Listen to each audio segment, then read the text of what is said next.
Hi everybody. So today we are going to work with watercolors. So I've got a palette here. I've already put some colors in, and these colors are going to actually be on wet. So I'm using tubes. It doesn't matter if you're using tubes or the pucks, which are fine. If you see all these dried spots, these are old watercolor paints that you can reuse. So that's one nice thing you want to know about watercolor, is that when you use a little bit of water on your brush and you add it to something that's already been used, it reactivates. So that's one good thing you can have. So if you do have watercolor paints and it's tubes, you can reuse them. So don't, wipe them off or get rid of them if you are going to use, or planning to use them again, or they don't, they're not mixed with other colors and they haven't gotten dirty, because it's super easy to just add a little bit of water and just reanimate them. The two colors that I've put in already are yellowy, kind of orangey yellow there, and then I've got a bit of ultramarine sort of blue, I believe, or anthraquinone. I can't quite remember. One second. Anthraquinone. I think that's how you pronounce it. Not too sure. But I've also brought this along, and this is actually a gouache paint, which it's thicker than watercolor, but you can use it on the same medium, and I'm going to use it because I didn't have this color in my watercolor set. The other thing you guys are going to want to notice is if you're using something that's, starter quality, that's fine. It just might not run as well as something that's a high grade paint. So if you're using this brand, which is M. Graham, it's a really good brand. There's also Daniel Smith is a really good one. But they do go up in price as you go. For this one, I'm just going to show you how much I use to start, because you don't need a lot, and this should last you a long time. So if you're looking at your palette here, I'm going to just squeeze a tiny bit, and I'm going to use maybe about that much, and that's still a lot. So I'm going to start with that. If you've never painted in watercolor before, that's okay, because this is a very beginner class and it's the very first one we've done. So, hi everybody. All right, so now that I've got that paint on there, I'm going to take my brush. It's not the best brush. This is a dollar store brush, but that's okay. And you can see all the glistening water on it. And I'm just going to tap that water into the top of my paint. And you're going to kind of want a bubble of water over top of your paint. And then you just sort of, instead of like going straight into the color, so if you see here, you don't want to just jab right into it. You kind of go off the side and let it pull itself into the brush. And you can see that it's already kind of in there now. So what I'm going to do to start is I'm going to just to get started, so you guys actually put some paint on some paper, is I'm going to just do a line. And you can see how light that line is. It shouldn't be very dark. And if you want to make it a little bit darker, you just add a little more. But you can see how light that is, right? That's all I want you to do for now, because we're going to talk about that. So the reason we paint watercolors lighter before we paint them darker is because you can't really go back if you put a lot of color in. You can't really erase it much. So with this, when you have this light color, when it dries, you can go on top of it. So if you guys have painted in acrylics or oils, it's completely opposite. Oils and acrylics, generally you go dark first and then build onto your lights. And watercolor, start very light, very little color, and then you start putting in the darker parts. So if I were to add a little more of that red, see here, I'm going to just again pull it into the brush. I'm going to add it back onto my line there. And you can see it's still wet, so it's going to pull itself into that really easily. Nice thing about watercolor is it doesn't want to go anywhere the water isn't. So if it's finding water, in certain spots, it's going to follow any water line. So if you guys were to clean your brushes out, that's what I'm going to do. And then I'm just going to draw a circle with water on my paper, because we don't need any paint at this point. There. So once we've got our circle drawn, you can see the sheen of it, the shininess. I'm going to take the blue because we can kind of see it a little better, right? So I've already put water on top of this, and you can see it wants to push itself into the brush, right? It kind of feeds into it. And then I'm going to just dab it into this color, and you can see it wants to move on its own. And the more color you add, the more it's going to want to go, which is really cool. It's like the prettiest part of painting for me with watercolors is you can just dab anywhere the water is and it wants to follow. So if you want to go ahead and try that, pick some colors. I'm going to just sit there for a second because I know some of you probably haven't even put out all your colors yet. I only put out 3 colors, which is the yellowy one, the blue one, and the red one, because I don't want to overload my palette and I don't want to get too stressed about what I'm doing. And that's what happens when I choose way more than what I need for colors when I'm not ready for it yet. So I'll start with that. But give it a shot and then draw those circles with just water and just play around with just kind of putting the color inside of those circles. For those of you who are curious, the booklet that I have here is watercolor paper. I got it from Walmart, which is awesome because it's $9 and it's got a whole ton of sheets of paper. It's not the highest quality paper, but it, you know, it's really good for when you're learning or you're practicing, because it's like, I always find when I buy things or buy expensive supplies and I'm not really sure what I'm doing yet, I'm too scared to ruin it. That's why I kind of went with this. If you're going to places like Opus or Dragon's Den, they have huge sheets that are watercolor paper, and you can get hot or cold press. I'll talk about the differences between hot or cold press in a minute here. But yeah, so those ones are different. You can get, 90 pound, which is your lighter paper. It's thinner. 140 pound is basically, mid kind of weight, I guess you'd say, your grit. And it's a thicker paper. And then you have, I think it's 300 pound. I can't quite remember. But then that's the really thick stuff. It's, if you're an artist and you go in and you touch the paper, you're like, oh, that's nice paper. And it sounds really nerdy, but we do it. It happens. And if you get into watercolor, the quality of the paper, it'll, it's oddly exciting.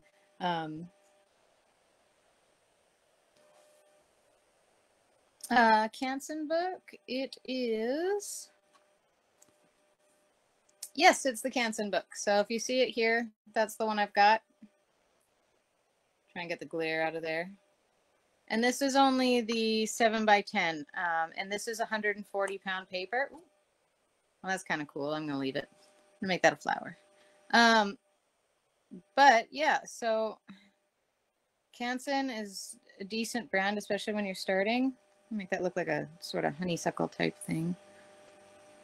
So, and you can see what I'm doing is I'm kind of pulling the color and the water around to make kind of the shape of things that I want. Actually, you know what it reminds me of? This reminds me of that flower from Horton Hears a Who. But yeah, so, you kind of got to play with watercolor a bit. It's something that doesn't want to be controlled a lot of the time. Yeah, the Arches paper. Yeah. So Amanda was saying Arches paper. Arches paper is amazing. It's what I go for. The 300 pound Arches paper, it's expensive, but I love it. 140 pound is also really great. 90 pounds really great because it's a bit cheaper. It's thinner and you can kind of play around with it, but you can get it in big sheets. And what I do is tear them up and make them into small sheets. And then I just kind of pull them out. That's kind of why this is kind of nice too, is because it's all in one thing. But if you're looking to make a piece that you want to frame or you want to put into, sell or, those sorts of things, you want to get a good grade paper that, the edges are actually something I really enjoy about watercolor paper too, when it's torn like that. And it's not a big deal because you can put it in a mat, all those sorts of things. With this booklet, the other thing is you don't have to tape it down. The bigger paper gets, the more it has a chance to buckle and move. And these are actually fairly thick and we're not going to be using a lot. And you'll notice that the paper will kind of warp a bit as you're painting. And that's normal. It's okay. But if it's becoming an issue, you're going to want to take a piece of paper out maybe, unless you have separate pieces of paper. And what you can do is you can either get watercolor tape or you can, there's actually other types of tape you can buy. And you can get boards or you can tape it on a plastic table, things like that. Or if it's a smaller piece of paper, you can wet the entire paper on both sides, or you can put a big painty X on it with just water. Those sorts of things can help your paper from buckling a lot of the time. The next class, I'll go more into that because I kind of want to use a little bit bigger of a paper so you guys can see what I mean when it buckles. But if people have already started painting, let me know if you feel underneath your painting here, and you'll be able to feel the bumpiness of it after you've put water and paint on it. The coolest thing about watercolor too is, like I said, when it starts drying, which this one's drying a little bit, if you're doing a big piece or even a small piece and you want to dry it quicker, hair dryer, best thing ever. So yeah, so I'm kind of comfortable with it being this kind of wetness. It's not the not the worst thing out there. It's still moving a little bit, but it's enough where I can actually put some more things on top of it. So I'm gonna just add some of this blue, and whatever shapes you've got, and if there's anything that's dry, then I would just kind of give it a shot. We're gonna move fairly slow in this one just to get everybody acquainted with paints. And I'm not gonna use a ton of water. I'm just gonna get the right amount. A good thing to see is if you have too much paint, you're not gonna see it do this. You see how it kind of disappears? You can even stand out a little bit more. If you have too much paint, it's going to do that, and that's too much. So if you have a little space, you can see if it starts to shrink on itself and disappear, that's a better amount of paint you've got on your brush. So I'm going to I kind of started making this a flower. I don't really mean to, but we're going to work with it. And as you can see, this stuff is sitting on top of that color, and the color underneath is showing through. And so you can kind of play with that. You can use it in certain spots. Because I've apparently made this flower, I'm going to keep that at the bottom portion, and then I'm going to bring it down into the rest of my stem. And then I'm going to just use choice spots to put other dark pieces. But yeah, so when you're using watercolor, control is probably the hardest thing you're going to come across, because it literally is the biggest thing for me, especially because I have an issue. I like to control things, and watercolor is generally not my favorite because of that, because sometimes you just got to let it do what it wants. There are some watercolor artists out there that have impeccable skills and can make watercolor do whatever you want, but to me it's like taming a horse. First of all, I'm afraid of horses, but watercolor, yeah, it's a little different. It's probably one of the hardest ones to kind of learn and get into, and probably one of the easiest to find new techniques on. How's everybody doing? Did they kind of enjoy drawing the circle and then putting the paint in it? Because I already know that's fun. You see all those blooms come out. All right, so the other thing you can look at is different shades. So we're talking about this red over here. It's going to be dry. And if you're going to darken it, again, we're going to add that layer onto it, right? So you're going to wet a little bit of it and add color into it. And you can see it's starting to add a little bit darker here and there, right? The more water you add, the more it's going to dilute that paint, and the less it's going to have with dark. So I'm going to just start putting a couple things into it. I've added a little more paint. See, if I add like a huge amount of paint, look what happens. It kind of just takes over, right? So for me, I'm going to just kind of add more water and push it along. And if it's too much paint, you can always dry your brush off if you get a napkin or something. And you can put the brush onto the paint and start pulling a little bit of that paint up before it dries. And that's one of the only ways you can kind of go back on having too much paint or too much water in something. So, there. So I think I like that. And then what I'm going to do with the rest of it is just start pulling it back down. Because I'm trying to get it a little further into there. So as you can see, it's getting lighter down here. It's getting darker up here.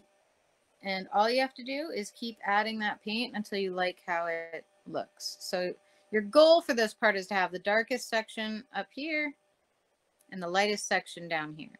And just play around with pulling that paint down and moving it kind of around to get to the bottom.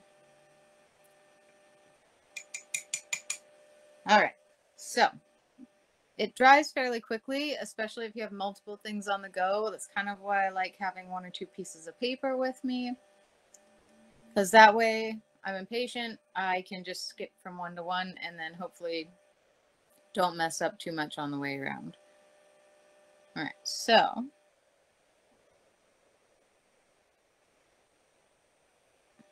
again, if you're not sure how much paint is on your palette or your brush, just kind of put it along the side of it and you'll find out.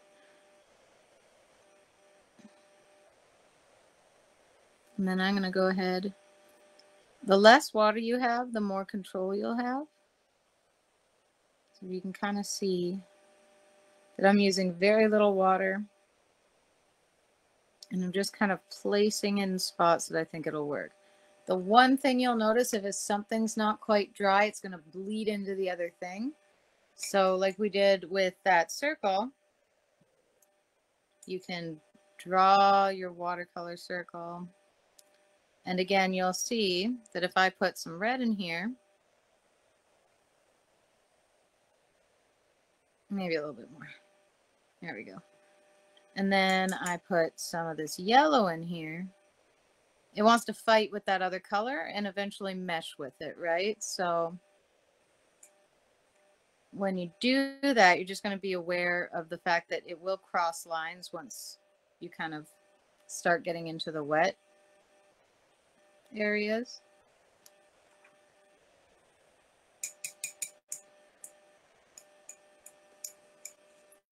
But yeah, so that's kind of the basics of that sort of bit.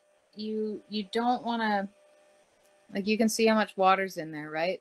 You need very little paint to start. And like I said, less is more. It's always kind of that way. Unless you're, you know, if you're painting with gouache, it is a thicker paint. Like this blue is quite thick. Or not the blue, the red. Bleh. The red is quite thick. So if I were to actually just use the red on its own, because it is gouache, it will be a deeper color. And that's why some people like that, is because it has more pigment in it. But you can water it down to a watercolor consistency, and that's how we get kind of here. With normal watercolors, like, you know, the yellow here, you're gonna see a similar thing, but you notice it's way less pigment. You're looking at, you know, it's already starting to get thinner down this way, whereas this is a consistent line of dark color. And I'm not sure what colors everybody has or what kind of brands of paint you got, but like I said, when you're starting out and you're getting like the paints from, say, you know, Walmart, the dollar store, it might not move as well, but you just kind of play with it a little bit until you feel comfortable with it. And if you do want to pursue, you know, more quality paints, then these kind of paints are good. The one thing I would mention, because I don't know if you have the pucks or if you have the liquid paint, but the pucks are fine. There's actually really high quality dry watercolor paints. Winsor & Newton has a puck set, I believe.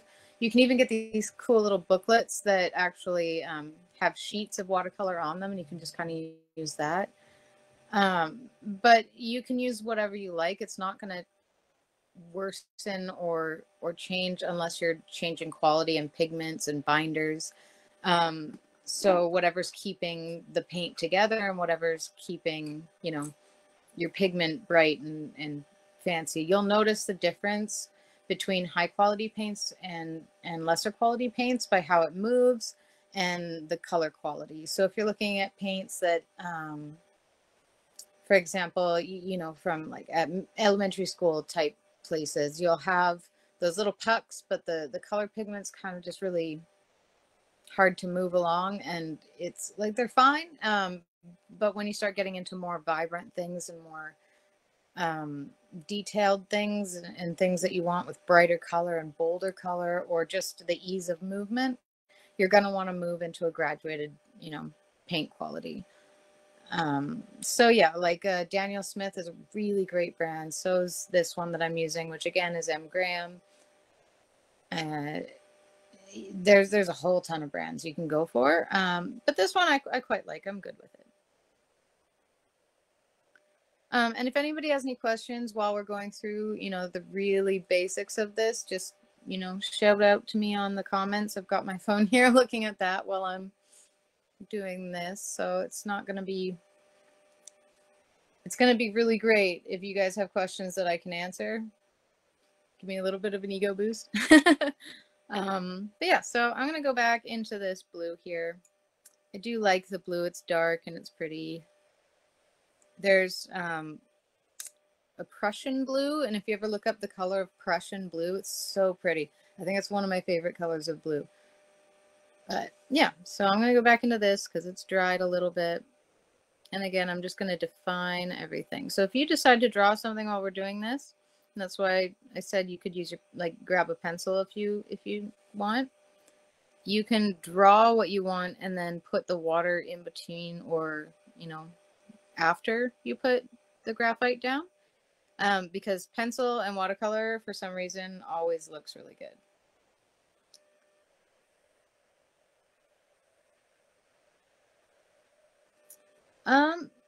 So gouache is definitely very opaque. The thing about gouache for me is you can basically water it down and get it to be more transparent. The thing about watercolors that I like is you don't have to do that. I actually have gouache mixed in with some of my watercolors because for me, I'm, again, like I said, I'm kind of impatient. So if you're looking to build color faster, you can even add gouache into it. Or if you're looking for a darker kind of color without having to put like 6 million layers into it, it's kind of helpful. But I've never actually gone fully into gouache to the point where I've needed a whole set, I guess I could say, because I do like the transparency. It just, the difference between opaque and transparent with gouache and watercolor, it's kind of it's your preference, right? So if you like more transparent things, or if you want to see that pencil underneath, or if you don't want to water down your, you know, your gouache colors, you're totally fine just being with normal watercolors. With gouache, I think it's just you get that brilliance and that boldness almost right away. And it's kind of just painting with like just a watery version. To me, this isn't quite right, but a watery version of acrylics for me, except you're still using the same rules that you're using with watercolor. You can't go back and you can't go lighter on top of watercolor or gouache unless you're using an opaque white. And even then, you'd have to wait until your watercolor is more dry to use it to make it effective or more effective. Hopefully that was answering your question.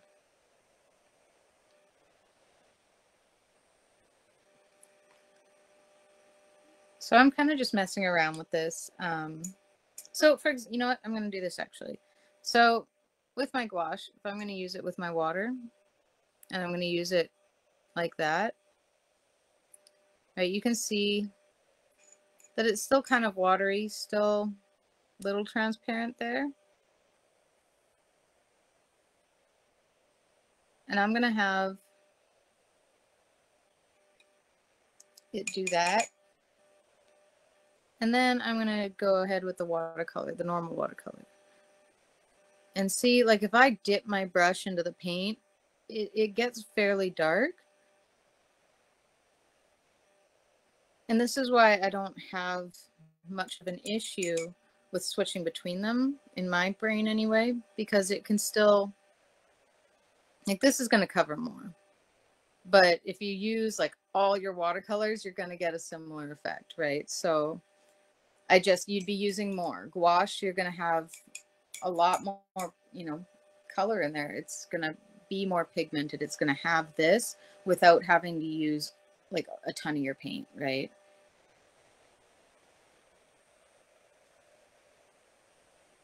So this one, these kind of are more like wet on wet. So you're using wet paint on water, wet. You can do wet on dry too, which is your brush being in the paint. And just what we did here is you're painting directly on a dry piece of paper. So if you're ever confused about what wet on wet is and wet on dry is, that's literally this here. This is wet on dry, right?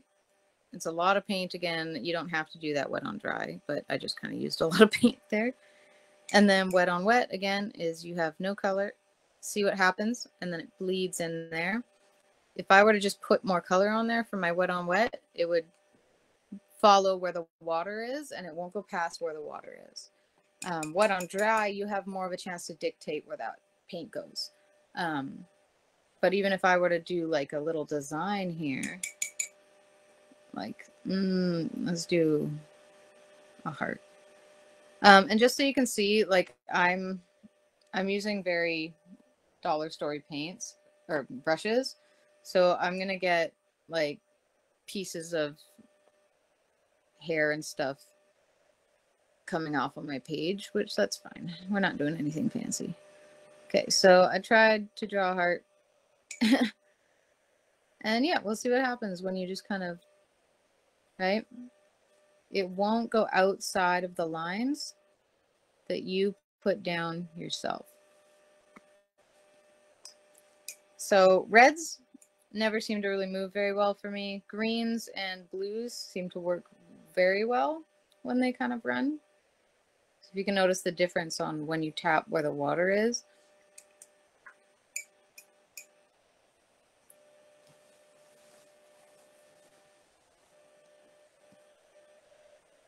But yeah, but if you've been doing as much as I have, some of that stuff's been dry. So I'd go ahead and try and, you know, play with that. See what you can put on top of it. See what you can move around. If you're interested in making your, you know, your blues a little lighter, you can kind of mix in the center too, and you can see what you're doing. And then say I make something this light with my blue. When that dries, I can go ahead and put darker colors on top of that.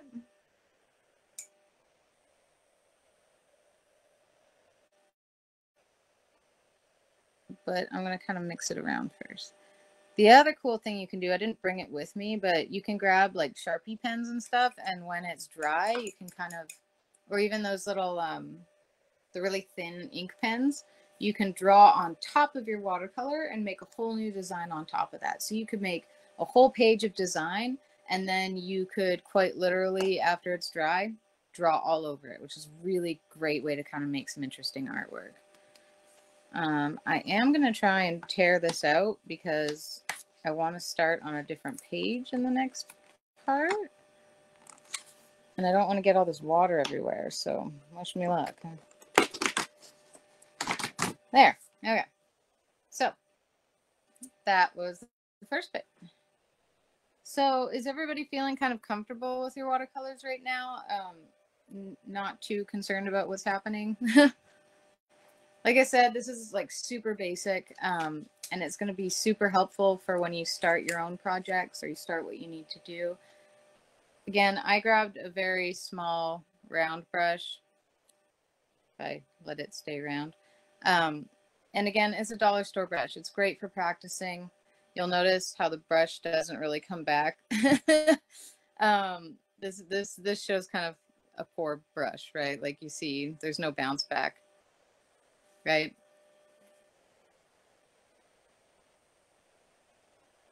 But yeah, if you're looking to get a point on the end of your brush too, you can even just pull it back and twist, and that'll give you kind of a nice round. If this was a better brush, it'd work better, but yeah.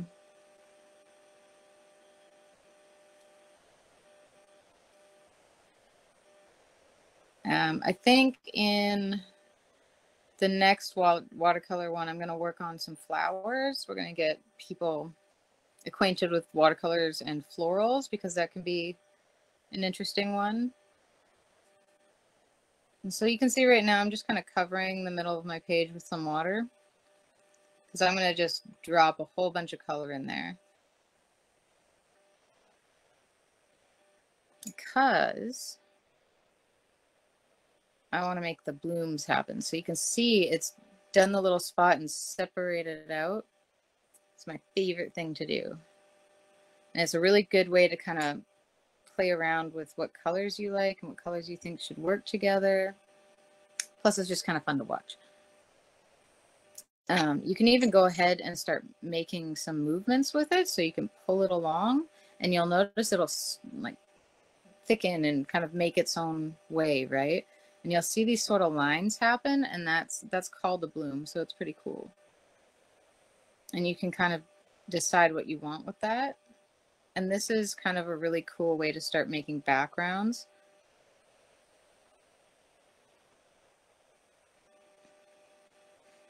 In one painting class, like an in-person class, we did this, and then we made a galaxy out of it, and it was really cool. It was a lot of blues and a lot of like Payne's gray. And for anybody who doesn't know what Payne's gray is, it's like a bluey black. It's a very dark color that's basically almost black, and it's very often more preferred than, you know, straight black, because it has a little more depth to it, a little more kind of color.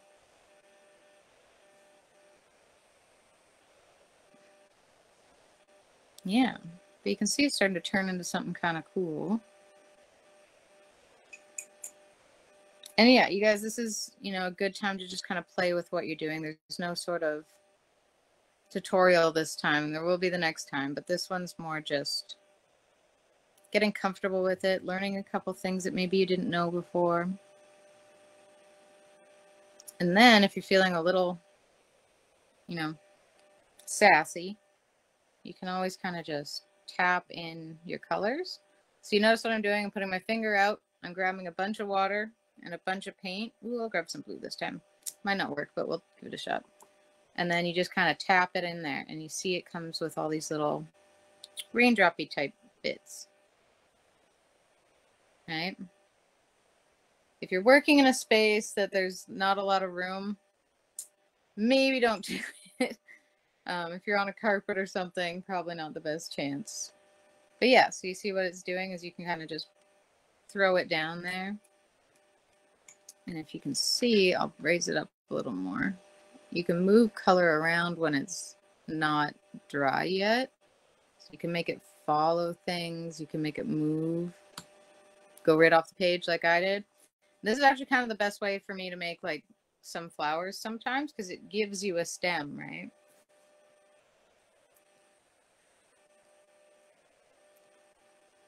But yeah.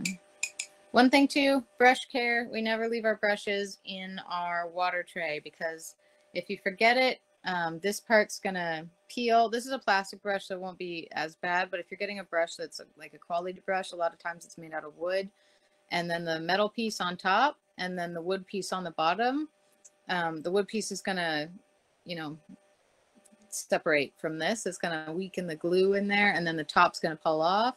Lots of times the paint or the enamel over top of the brush handle will die. The bristles will have issues. So never leave your brushes in your water tray. Like for a few seconds or a minute or two, you know, whatever. But yeah, just make sure you take care of them. You store them either flat or in a downright position so the water doesn't go back into the part here. And yeah, you can also just remember, you can always use your palm to clean out your brushes. And there are great brush soaps. Watercolor, it's not that hard to clean your brushes, but things like acrylic, you'll want to clean your brushes out well enough so they don't get crusty or crispy. after you've done painting. But yeah, so if you guys are looking to make any sort of thin or pointed lines, almost like trees, you kind of start here, push the brush down, and have a flicking motion.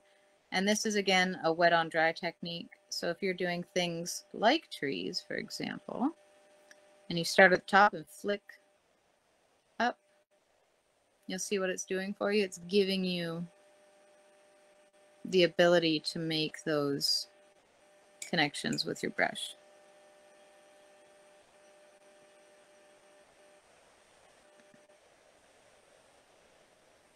And my mom always used to paint trees, so you'll see me a lot of the time painting trees. I really like them. They're very pretty, and there's something about just kind of doing the flicking motion that kind of makes me happy. But you can see it's starting to turn into a tree.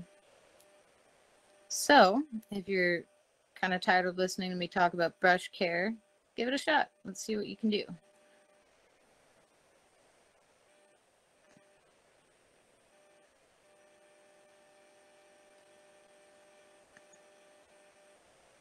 Yeah, so there you go. There's another tree. And then again, if you're wanting to darken certain things, you just grab a little different quality or quantity of paint and keep going. If it dries, you can start adding more bristles and more brushes, or if you like the way it is, you can leave it. But what I would suggest, if you're interested in keeping on with watercolors, is to, every so often grab a page and just kind of mess around with it. Really figure out where your kind of techniques that you're working with match what you're learning and match what you're wanting to paint. So, for example, if you're wanting to learn to paint florals and trees, this is a good way to go about it. If you're thinking about animals, it's going to be more like this. You're going to be very careful about where your layers are, and you're going to be really looking at where your dark and lights go. Both of those kind of options are going to need a lot of, learned control. But it's not that bad. It's just something that it's just a little practice here and there, right? Practice is everything. But you can see, even when it didn't dry all that much, it's making a difference with the types of flicking. Because this is still wet, remember, it's mushing into the other colors I've had over there, because I did put a lot of water. I do not recommend using a hairdryer if you have this much water, right? Because look, it's still very wet.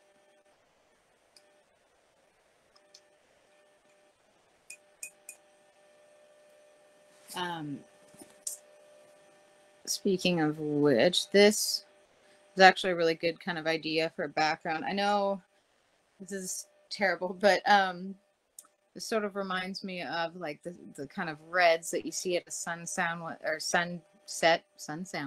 a sunset when you're kind of, I don't know, there's either a lot of heat, maybe there's been a fire somewhere, that sort of sky. And so that's what I kind of think of when I look at that.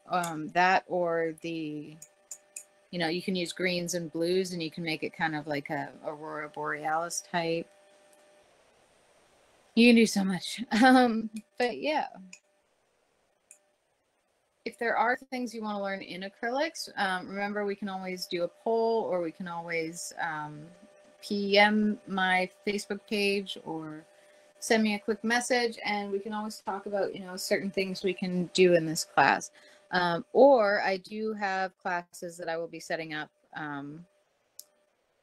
for people for one-on-one or in the near future group classes. And then we can get a little more in-depth on certain things. Those classes will be about 2 hours long, and that way you get a little more for your kind of experience. So that will be up soon. I'll put pricing up if you guys are interested. But yeah, this is a really good kind of start for people that kind of just don't know what to do or where to put their brush. And for me, when I first started, it was like, oh, okay. And so I put the paint down, and I've seen people do this in classes that I have that just kind of start messing around with it like that. That's quite acrylic-y. Just remember, you want to be gentle. It's very, very little amounts.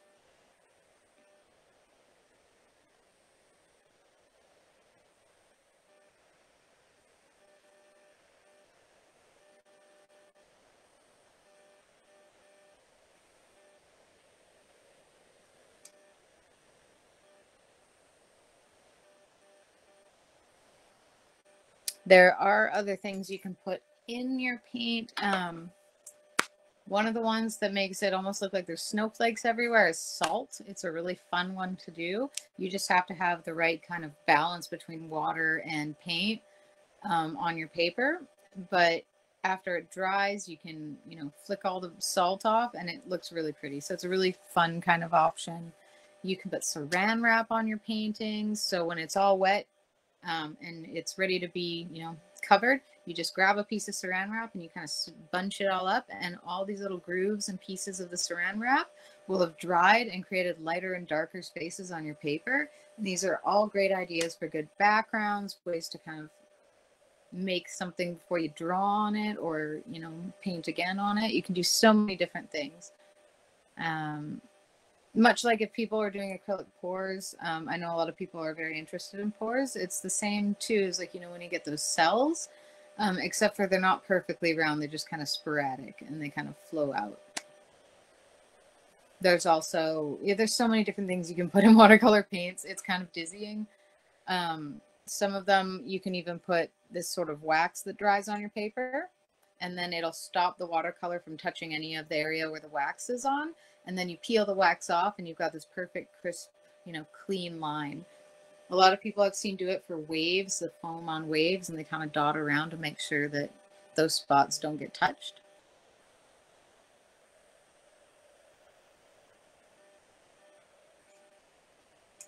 And then some of my favorite are people that can do portraits, faces and things in watercolors, because it's tough and it's beautiful when you get it done and get into it. There's a few local artists actually that do that, and it's quite amazing.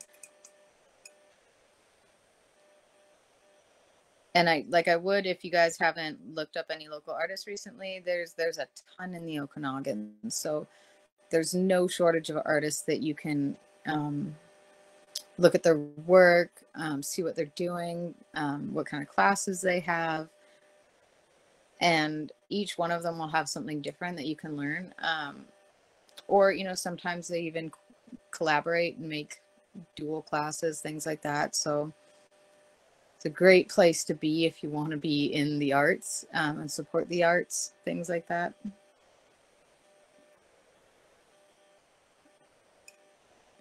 Yeah, how's everybody doing so far? It's very quiet.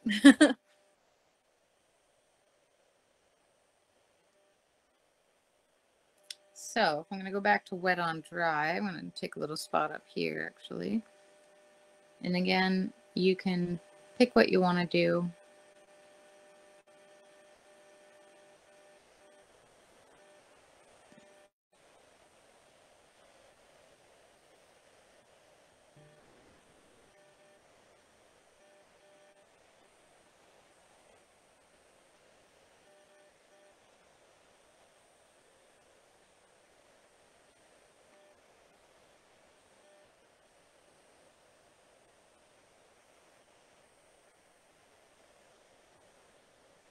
And if you're doing wet on dry, you can even add more water and pull that down a little bit from the original bit of paint you've put on, so long as it's not too dry yet. You'll notice there'll still be a line in here because we did initially put a large amount of paint there, but I'm going to mess around with it and try and blur that line out a little bit. There we go. And you can see we can still do a different sort of shading technique with that. And again, you can always add more paint or more water as you go. Nothing wrong with that. See? And then you can fill the whole thing that way. And like I said, if you feel like you put too much in it, you can always try and suck some of it up with your brush. You see where that white space is coming up? So my brush is taking in some of that color. So if you feel like you've messed up, just keep drying your brush and pulling some of that paint off. And it's kind of a good way to reverse something that you've done, right? And then you can go ahead and just blend it back.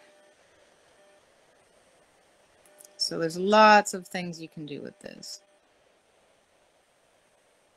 And like I said, again, it's just a class to get you guys started, get you comfortable with your brush a little bit, kind of make you excited about the way watercolors move. Because I absolutely adore when it just kind of pushes its way around and fights with other colors and changes how you see what you're doing. But again, you'll notice too, there's that line because we put a heavy streak on there. So, well, I did.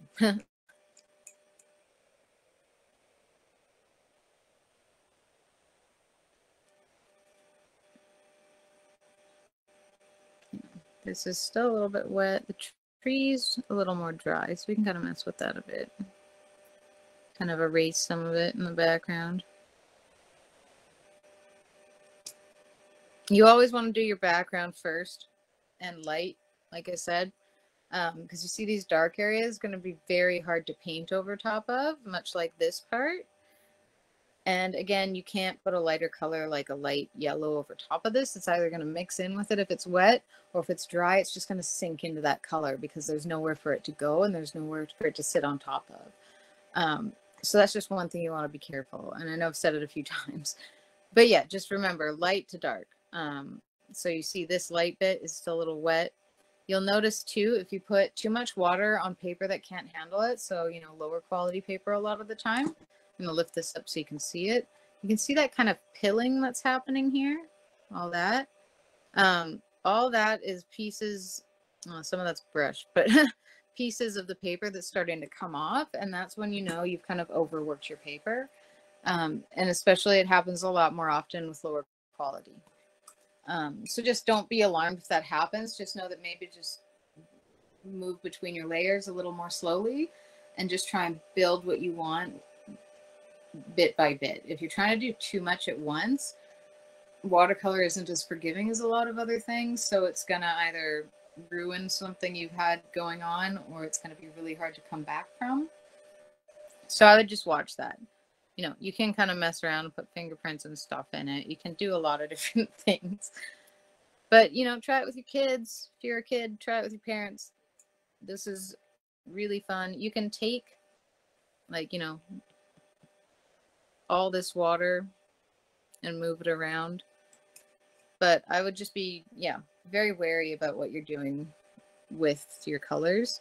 And again, if you have low quality paper, it's going to impact how your painting comes out, which is unfortunate, although not so unfortunate because you very much do get addicted to the type of paper you want to use, the type of paper you buy. It's even like acrylics. I don't really do a lot on fabric canvases anymore. A lot of the times it's wood canvases. This one is fabric.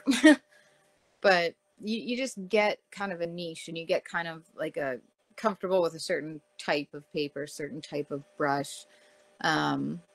There's so many beautiful brushes in the art stores we have in our Okanagan area. I tend to have a lot of brushes. And I actually use watercolor brushes with acrylics also because I like the way that they work with how I paint. Terry Isaac actually used watercolor paint brushes a lot of the time, which was really cool to see. And yeah, there's just, but if you don't like the brushes you're using, especially if it's these ones, if they go like this, like I said, that's not the best brush for you to be using. It's fine for this, but you want it with a little more bounce back. This has very little bounce back. And this is a brand new brush. So yeah, just yeah, you just take a look at what you've got. And if you don't like it or you're trying to look for something better to use, always, you can ask anybody. You can ask, send me a PM, ask what kind of brushes that I have in my shop. I can always show you them, let you see what they're like. If you do end up going in the classes that we have, I will be able to show you in person what they look like and how they work, and before you make the plunge and buy a bunch, because the expensive brushes, some of these that are even this small will be $8, $9, $10, $12, $14, depending on what brand you're going with and what quality. These ones, I think it was like $4 for the whole pack. And they've got this little rubber bit on there, and it comes with like all these. So you're getting a lot of brushes, but they're not going to last you very long. And like you've probably seen in mine, is they drop the little fur bits, the little hairs, really easily, and they fray really easily. So, I mean, if you do know someone that's an artist, definitely give them a shot on trying to see what brushes they use, see what kind of quality they have, and see what works for you. I use small brushes. There's people that use the big ones. There's a really great brush that I have that, again, you'll get addicted to your brushes because they're nice, especially when you put the water on them. And here's what you do. You grab the water and you put a little bit on your palm or right here, and you'll just know it's a nice brush. I know I go in with my mom to the art store all the time, and we grab something and we go, ooh, because there's just great stuff in there. It's like a wonderland, and you get lost. And you end up going there and spending $400 on like a little basket of stuff, but you're excited because you know what you can do with it. But yeah, I am going to finish there today with those small tips. Like I said, if you have more questions, if you want to know what kind of watercolors you have the option of getting, especially you're in Penticton, Kelowna, we have a lot of great options. Even if you want to just try a watercolor quality, like I also have a ton of paints. So if you do contact me and you are looking to learn a little bit more, you're more than welcome to, chat me up and talk to me about those types. But yeah, like I said, it's not going to be a whole lot today. It's just kind of getting the feel of it. Maybe I will do something like trees one time. I do still want to do flowers the next time. So I'm kind of messing around with stuff now. But yeah, even if you go back onto the first page that we have, this is all going to be dry now, especially since it's really hot in this room. And I can keep working on what I've got because it's finally dry. And this, like I said, is why I work on more than one thing at a time. Because I just can't sit there and watch something and not touch it or want to paint on it more.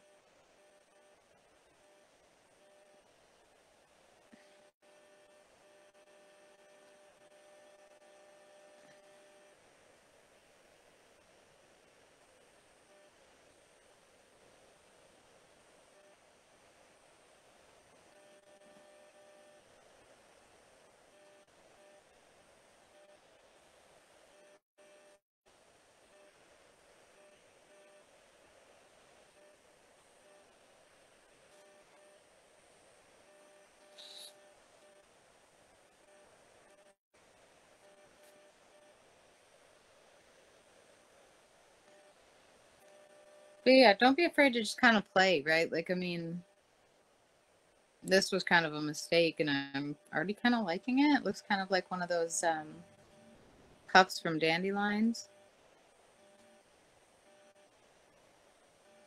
And the best thing you can do is just practice layers. See what you can get away with and what you can't. Because you're never going to find out unless you try, right? So, I mean, imagine if you find out a trick that you could teach other people that'll change the game for someone else, right? So, I mean, I don't know what colors everybody chose. I don't know if you all chose the same ones, but it'd be interesting to see what kind of choices you came up with.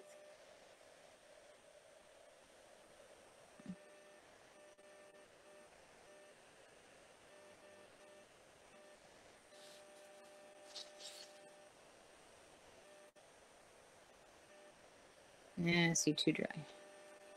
Too wet. There we go.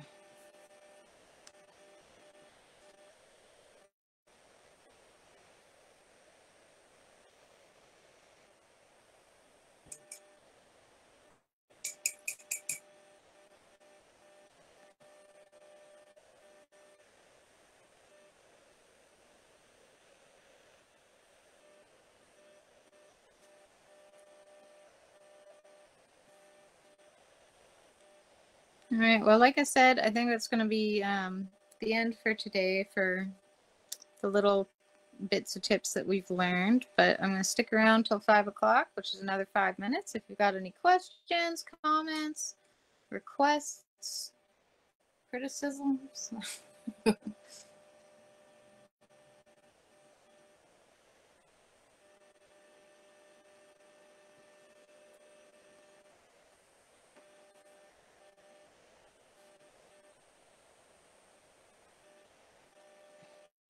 Or even, I'd like to hear why people are interested in watercolor over other mediums. It'd be interesting to find out.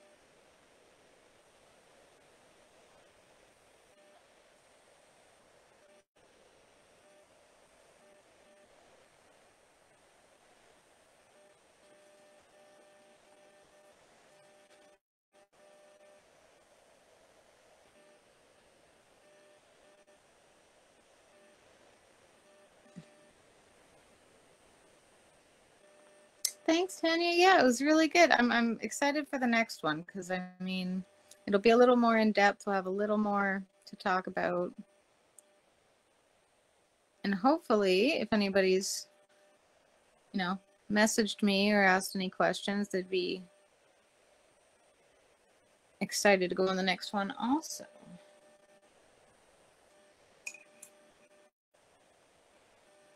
But yeah, thanks for watching. It's always great to see you guys on here.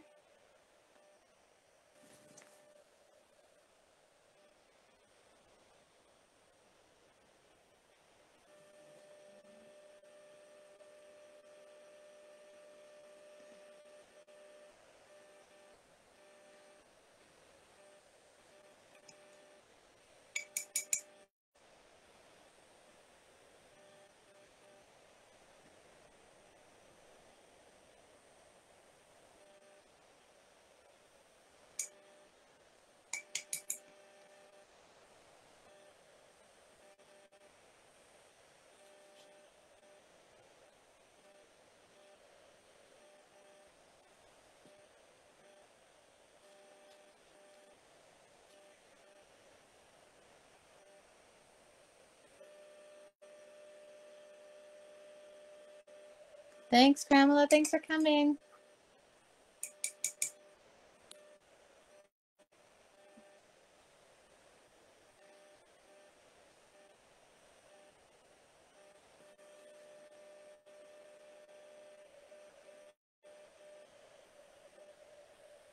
Yeah, for me, actually, I think oil's the one that I was the most nervous about.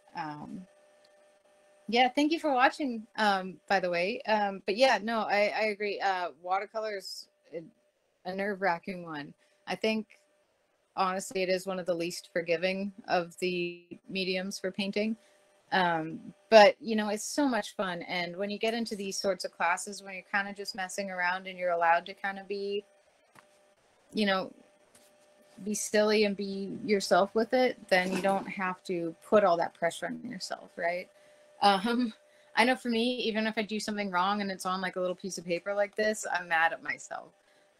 So I've had to take a long time to be able to give myself my own sort of criticism without being scared of starting another medium.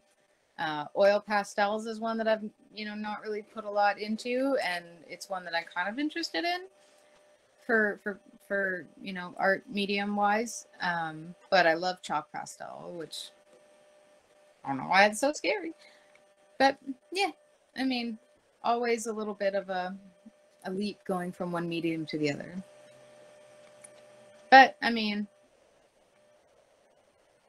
remember the saying, so I'm gonna not mess it up and not say it. But better to know a whole bunch of different things than not know much about anything except for maybe one thing. And I know that a lot of artists will kind of say it's not the best thing to go between mediums, but I honestly think it's the best thing, because qualities and talents will transfer over, much like sketching, right? If you're drawing, then that's going to transfer over into your other mediums, because you're learning about structure, you're learning about, building an image, right? So I'm very glad that you came in to watch this. So thank you so much, Jeanette.